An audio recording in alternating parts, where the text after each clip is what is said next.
Now, if you have seen the movie Snowpiercer, you'll probably remember that passengers riding in the last car on the train sustained themselves on brown gelatinous bars, simply referred to as protein bars. Well, it's later revealed in the movie that these protein blocks are made of mashed cockroaches. Now, it's scientific, it's sci-fi actually, but something similar may become reality in the very near future. That's right. Ending world hunger is a lofty goal. The UN estimates that 870 million people worldwide are uncertain about their food supplies right now.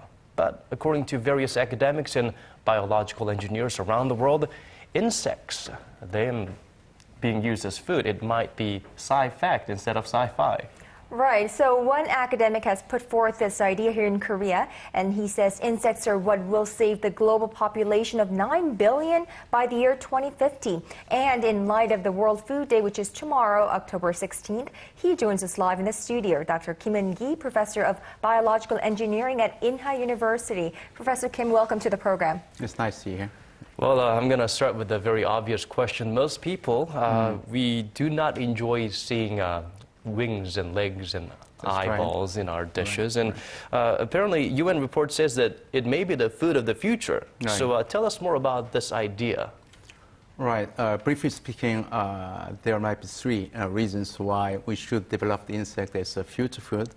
The first one is that the shortage of the food. Right now, in around the world, 1 out of 6 people are starving. And also, the population will increase 50% in 30 years. So we need another alternative as a food, and insect might be the one. The second reason is that the insect can grow very fast. That means we can produce them, we can farm them with low cost. That's very important in terms of successful employment as insect as a future food. And the third one is that insect can reduce the global warming. It is interesting to notice that the cows are responsible for the global warming. They produce methane in their fat due to the anaerobic digestion. And the methane is very effective in capturing the heat which was radiated from the Earth's surface.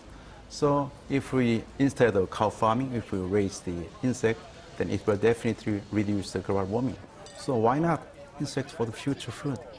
Right, so a lot of environmental benefits and other factors as well, but my question is, are insects edible? I mean, let's take a look at the health or nutritional aspects of insects as meals. What are the nutritional values of these insects? Yeah, in terms of the nutritional value, insects are as good as the beef.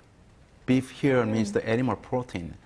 Animal proteins are necessary for the good health, but in underdeveloped countries, it's difficult to get the animal protein. Also,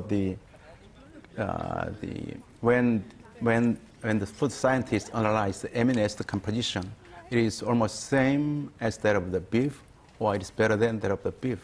Also, the conversion efficiency of the meal, I mean grass, into animal protein, that is 4 times higher than that of the cow, or 2 times higher than that of the pig. So it's very efficient in producing the nutritional value.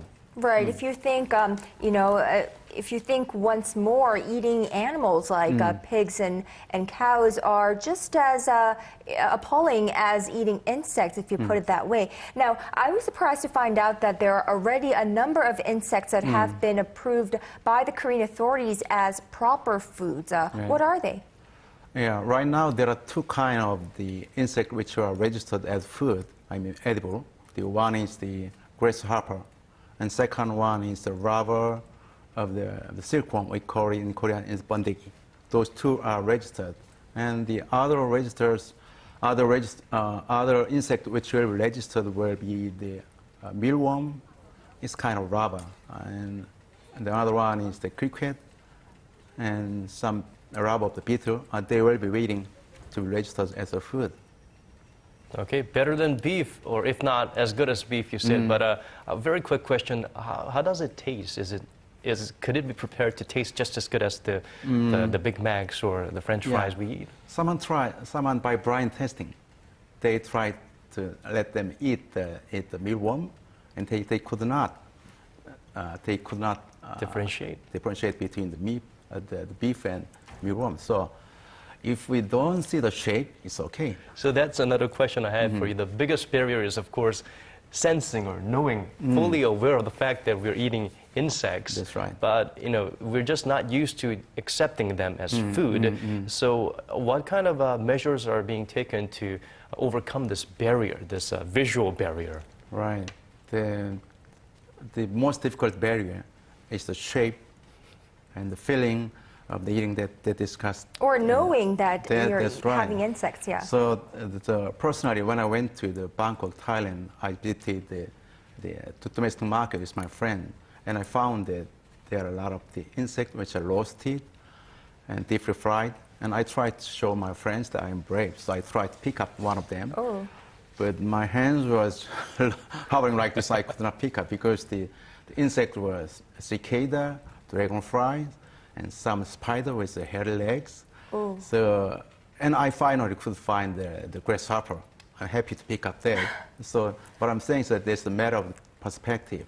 To overcome that kind of feeling, there's the one of the most difficult part, but we have to overcome that.